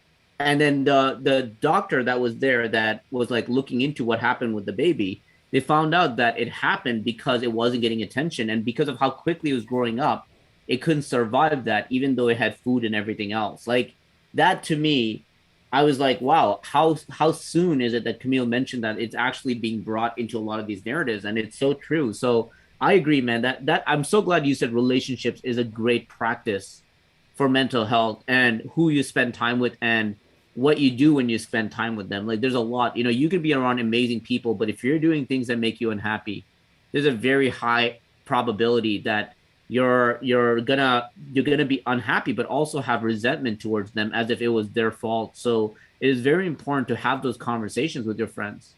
I think that's a very healthy thing to do. It's not always easy, but it's worth bringing up and saying, this is what I think I like doing. What are your thoughts? I have that in my relationship with Priya.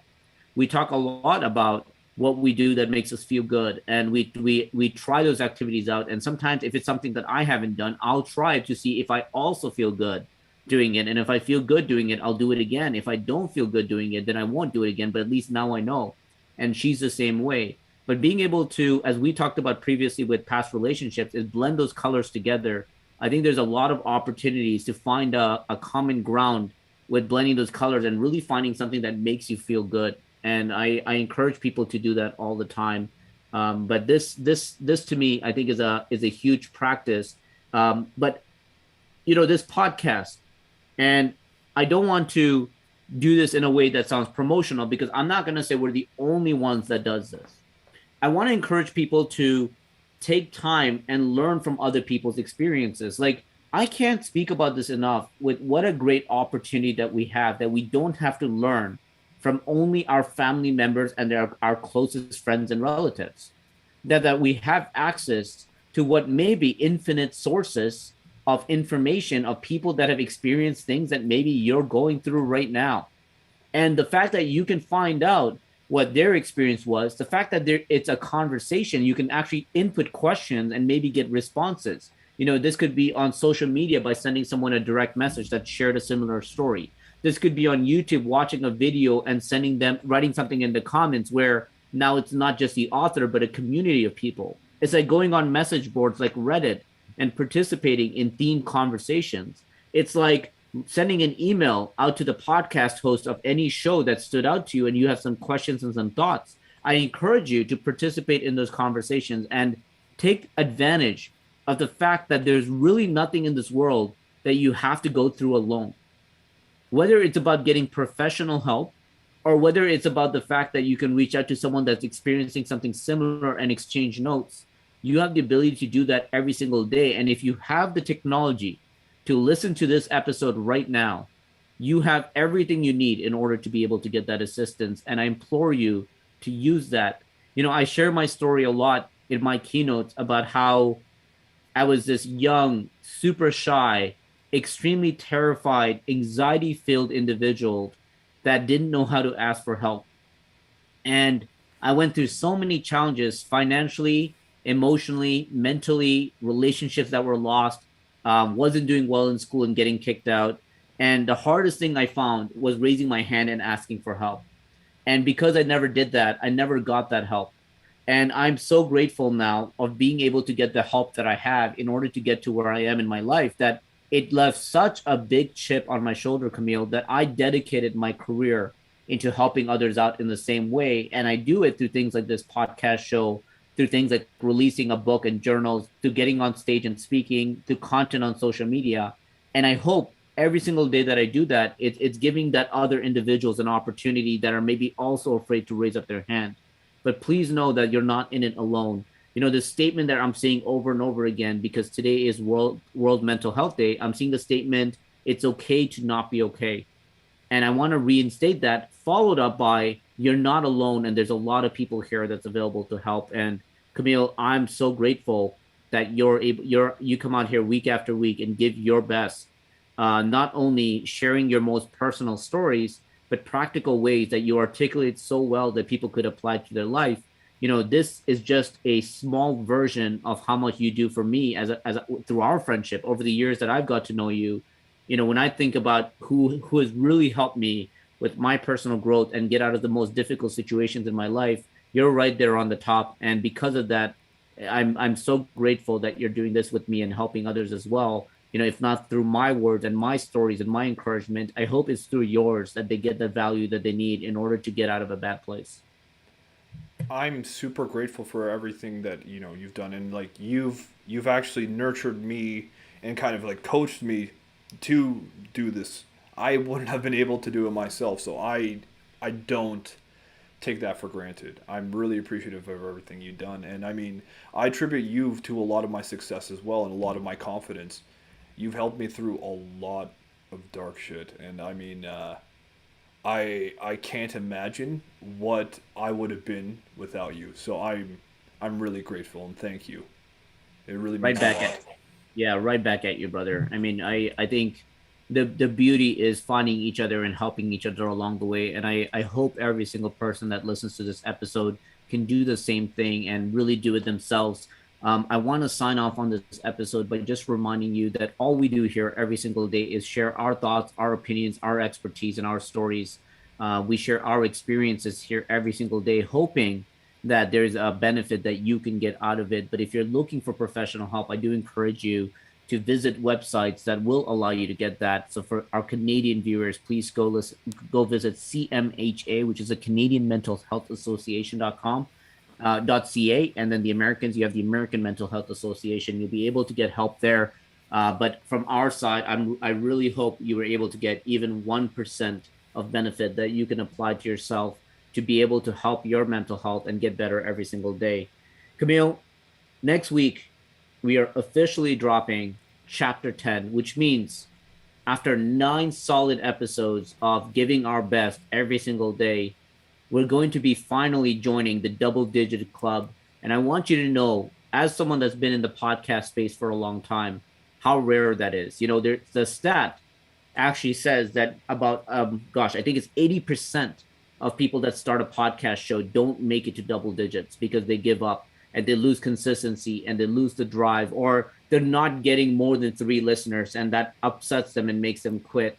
I want to congratulate you, as this was a silly idea we had while you were in Poland and I was down here. We talked about, man, I can't wait for the day you and I could set up a microphone together and do this.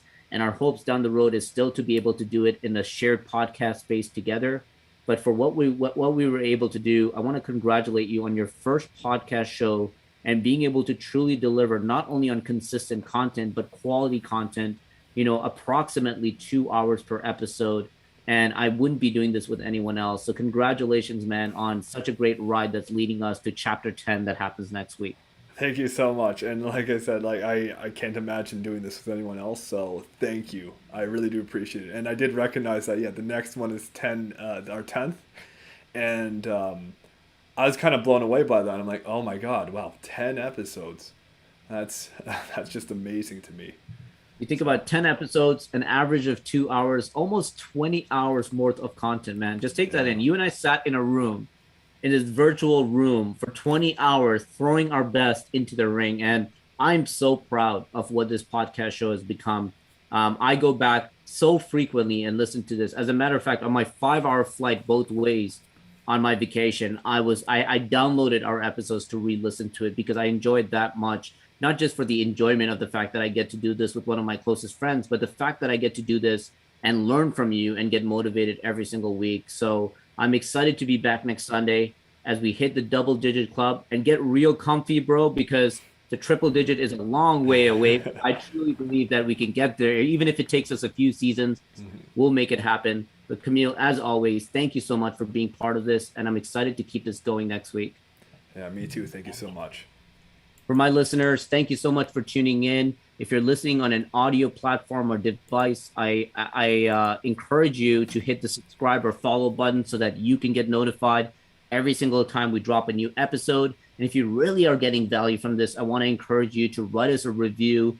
We've been receiving some private reviews. We've seen some ratings up on Apple iTunes, and we're forever grateful. And as you know, we read these reviews out on air on these episodes. And for my YouTube viewers, thank you so much for watching us on camera. The only reason we even dress up kind of nice is to give you guys some decent aesthetics to work with while we're speaking with you. And we encourage you to do the same and hit the like and subscribe button so that you can help get this message out to more people, but also get notified every single time we go live. From myself and Camille, we thank you for tuning in again, and we'll see you again next week. Take care, everyone.